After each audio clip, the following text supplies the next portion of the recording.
So welcome to the show, Mr. Danny Ashley. Hey, Danny, how are you? I'm great. Thank you, Janelle. How are you?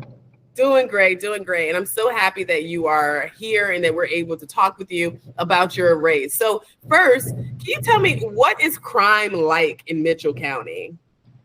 I think our crime is probably fairly generic, if I can use that term, to most communities. I mean, crime's an issue nationwide. It's not isolated to Mitchell County, Albany, or Atlanta. I think we all have our share of pretty much the same things. We One thing I've noticed or found out since I've been in this campaign is we have 4 active gangs and 2 drug cartels operating in Mitchell County, and that's certainly a focus of that's got to be the greatest focus of my attention as hopefully the new incoming sheriff to eradicate that problem. But gangs and drugs and shootings. In fact, we had a shooting in Camilla today. I'm not clear on the details, but just today we had a shooting, and that's just become too commonplace in smaller towns and smaller rural counties like Mitchell County. So, but our crime seems to be more isolated in our municipalities as opposed to out in the counties. So, one thing I've often spoke of with our county residents, just because you don't see it doesn't mean it's not happening. And so, but yeah, our crime, I mean, we have drug overdoses, we have stealing, thieving, shoplifting, the whole gamut of crime that you see pretty much everywhere else. And per capita, I'm sure it's probably about the same as you see in most places. Okay, so what inspired you to run? I know, as you're stating, there's crime everywhere, and so it's not like there's something unique that's happening in Mitchell County. So what inspired you to run for office? Well, Janelle, as you know, I'm a very spiritual and faithful person, and one day in November last year, I was awakened at about 4:32 in the morning. I recall this very vividly, and God awakened me, I'm sorry. And, he put a vision in my head of what Mitchell County could and should look like, and pretty much let me know that he had built me through my life, through experiences, through trials and tribulations, through training, through my military experience. God put it in my mind that he had built me for a time such as this to make a drastic difference and drastically change our, just drastically change the environment in Mitchell County. And I've always thought, why not Mitchell County? Why not be the example for other people, other counties, other sheriffs, other citizens to follow? So, I didn't wake up one day and think it was a great idea to be sheriff. I woke up one day and I thought I better do what God's called me to do, and that's exactly what I'm going to do. Well, I mean, you can't deny that, right? When God calls you to do something, you have to do it. And something that we say in our house is, duty is ours, results is the Lord's. And if we can get more people to agree to that, right, to do what your duty is, and then we'll be good. Something that we've talked about, just, in hanging out, we were able to see you not too long ago in person, which was great. But something we talked about was community engagement. And I know that's something that's dear to your heart. So can you talk a little bit about why community engagement and just kind of changing the stigma around law enforcement is important to you? Certainly. A lot of people have a bad opinion through the current federal politicians we have, that police in general have been demonized by the Democrat Party, and I'm not wanting to split hairs between Republicans and Democrats. This is a problem we all have. Where at the end of the day, when you have an emergency, who you going to call? It's not going to be the Ghostbusters. You're going to call the police. So I want to change that stigma that many people have about the police. And we do that through community engagement. I don't want to talk much about the current sheriff, but he's just not engaged in the community whatsoever. I think a lot of that's due to age and health issues and all that. And I feel like I'm in the prime of my life, and I want to be engaged in the community. I think it's a way to draw business in. I think it's a way to draw, I don't want to say better people, but I would like to see people more in tune with the values our communities and our county treasure the most. And I think a good sheriff's department will encourage people that want to open up a small business, and we both know that small business is what drives America, and I know that that's what can drive our small community. And so engagement in the schools is of utmost importance. I want young children, older children, high school age kids, I want them all to know that, hey, it's okay to interact with the police, that the police are here to protect me, not to harm me or hurt me. And so I definitely want to remove that stigma, at least as far as I can in our county, that, cops are bad and all that mess that we usually see on TV. Well, you're certainly qualified for the role. After serving as Sergeant First Class in the Georgia Army National Guard, you became a graduate by earning 2 bachelor's degrees in psychology as well as human services, and followed by a master's degree in social work. So you are the person. If community engagement is what is missing, you're the best person to do that. How are you going to utilize your education to move things forward in a positive way? Well, I love that question, because many of my critics have said, hey, you don't have any law enforcement experience. And to me, being the sheriff is not as much about, of course, law enforcement is a primary focus of the sheriff, but what I have is exactly what you just stated that many sheriffs don't have. I have a formal education, a higher education. And, I originally got my master's in social work because I wanted to pursue military social work, because it's very near and dear to my heart what goes on in veterans' lives. And we do have a fairly large veteran population in Mitchell County. But my social work, and I tell you, Janelle, if I had to do it all over again, knowing what I know now, I don't know if I would have jumped on that master's in social work program. That was a tough 2 years. I learned how to write a lot, but I also learned how to communicate with people that were a lot different than me. And that's going to be the greatest asset. I have a sheriff, being able to communicate with people that, are culturally different from me, or ethnically, messing that up. Let me say I know, ethically. Yeah, I know. Ethical and ethically, it always intertwines. I get it every time. But certainly, the dynamics of the class I was in at Albany State. Actually, I was a minority there. I was a single minority, if you will, at Albany State, and that's okay. I made great friends that I'm still friends with today, and like I say, it just helped me from a cultural and ethnic standpoint to understand what other people go through that people that look like me don't go through. And that's where I think my social work background is going to come in the greatest. And also, one of the things that I've really harped on as a candidate is drugs and dealing with people on drugs. My internships for 2 years were both at substance abuse facilities, and I learned a tremendous amount about substance abuse that I didn't know. And I would like to be able to, I think I can say I'd like to be in a better position to help people. And I think the sheriff as a chief law enforcement officer in the county has a lot of influence on how, just the average, if I can use that word, average drug user, is caught up in crime and just the drug abuse in general. I think I can use the leverage of the sheriff's department to hopefully help that person, as opposed to, incarceration, and also through my faith. And that's number one, through my faith and my education. I hope I could help people that are in a substance abuse situation. I hope I could help them to get rid of that. I would much rather see a person get well, and that's what they're going to have to do, is get well and become a productive citizen, instead of continuing down the path of destruction with drug abuse.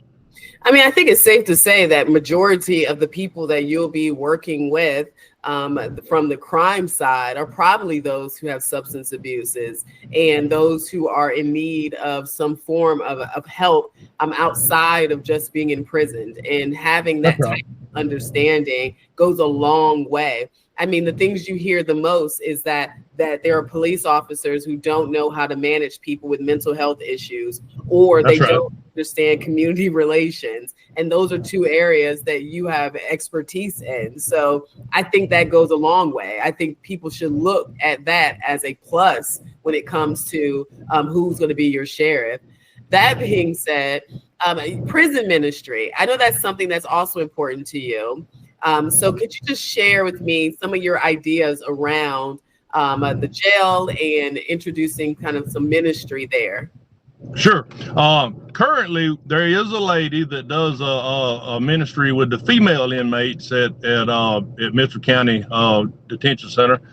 I don't know to what extent and what reach she has. I'm just not familiar with it. And but there overall is not a jailhouse ministry other than what she does. And I've actually been in touch with an old friend of mine that I went to high school with, and he's currently the sheriff in Telfair County. And he has a jailhouse ministry. I hate that term jailhouse ministry, but that is what it is. And but at the end of the day, my friend Sim Davidson, the sheriff of Telfair County, has a great jailhouse ministry, and he and I have spoken about it on numerous times. And I would be very ambitious to say I hope I have something better than what he does, because his jailhouse ministry is amazing. I've seen him do baptisms. I've seen him, do videos and publicize what he does, so that the public's aware of just how engaged he himself as the sheriff is. And that's something I want to model my program behind, is what Sim has done. And I want to be able to invite pastors and preachers from our area into the jail, which they're currently not allowed to do. And I'd like to be able to invite them in and to, offer a spiritual side of redemption and recovery to the inmates incarcerated there. And listen, I tell people all the time when I talk about this, if we can lead one person to Christ, hey, that's a huge plus for that person.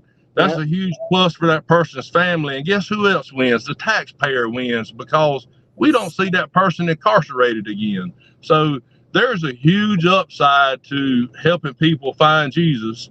There's a huge upside to a jailhouse ministry. And listen, a jailhouse ministry is not going to be any different than your average church. You're not going to save everybody. You're not even going to reach everybody. But my goal is to try to reach one.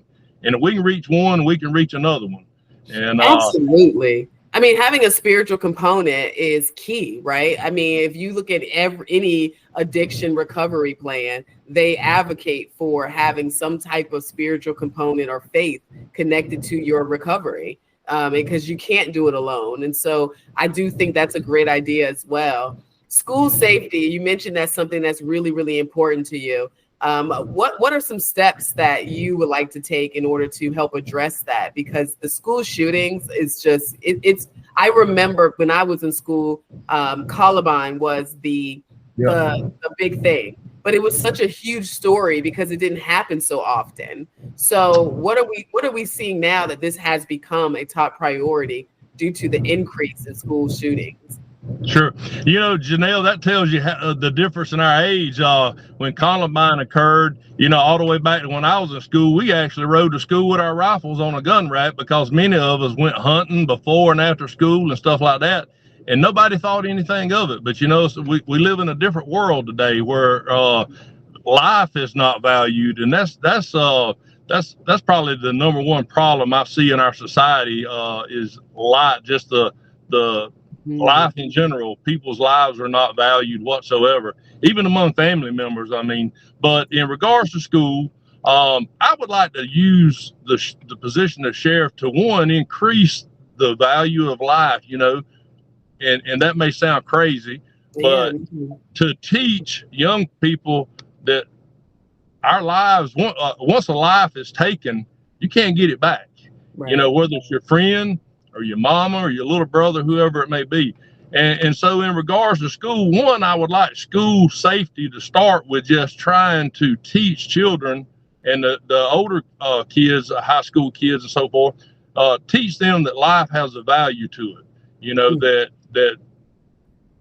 we're much more, God put us here for much more than just to be shot at and so forth. Right. We have a shortage, I think I can say this, we have a shortage of school resource officers, and it's a shame that it's come to that, but we have a shortage, at least in our county. I think 2 of our schools have resource officers. In Pelham, the local PD helps assist with school security somewhat. But overall, we got, the county has 1 school resource officer covering several Mitchell County schools.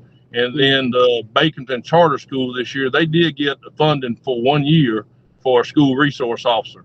I would like to do away with that 1 year deal and make it a permanent situation. But as a sheriff, listen, that's top priority to me. Unless we have an active emergency going on, we should have our deputies in the minimum patrolling the school zones, during the early part of the morning when school's taken in, and then in the afternoon. And having active training, I know there are different kinds of training. The GIPSTIC does, Georgia Public Safety, they do through local municipalities and sheriff offices. But I think we can engage with our schools a lot more than that, engage with parents and kids. And, we had a middle school kid, 14 years old, bring a gun to school and was showing it off in class not too long ago. Maybe about a month to 5 weeks ago in Pelham. So we're talking about a 14-year-old kid. Number one, where are these kids getting these guns from? That's another question that we have to address. But overall, my goal would be to put us, and that's something I pledge, to have school safety around the clock, especially while there are people on a campus. Ball games, whatever the case may be, we'll have deputies on site. And another little angle, I know I'm taking a little while, but another little angle to this is, as being a member of the military and American Legion, I've often spoke with veterans, and you probably heard this before too. Everybody always says, hey, you always got all these veterans sitting around, retired guys. Why not use them as school safety officers? It's not just about having a deputy or a police officer there. It's really more, to me, I think it's more about having a presence there, an authoritative presence to deter any bad behavior from happening. And so as a member of the American Legion, I'm the adjutant of our local American Legion, and that's something we've been talking about in the Legion. And I'm actually waiting to hear back from a proposition I made with one of the superintendents in our municipality about how, as veterans, how could we help with school safety? So I'm looking at it a lot more broadly than just from a law enforcement perspective. So, that's kind of where I think that is a fabulous idea. Matter of fact, it's interesting that you said that, because when you mentioned having the deputies there in the beginning of the day and at the end of the day, the first thing popped in my mind is that it creates a presence. When you mentioned that, yes, there's so many veterans that would be absolutely willing to just, run by there every once in a while, stand there, help kids when it's time for them to transition to classes. There's so many different things that we can do by utilizing the community. Thank you so much. As we close, because I don't want to hold you any longer, I know you're campaigning. Can you just close with a message? And I will make sure that we share your contact information. But for those on the radio, can you share your website? And then what is your final message and push to voters that may not have voted going into Election Day? Sure. Well, I'm very easy to find on Facebook. I have a couple of pages, a personal page, Danny Ashley. So picture me kissing my wife. So it's not very hard to find. I'm in the uniform. And I also have a Danny Ashley for Mr. County Sheriff Facebook page as well. And so you can find me on Facebook very easily. And I'm very active on Facebook.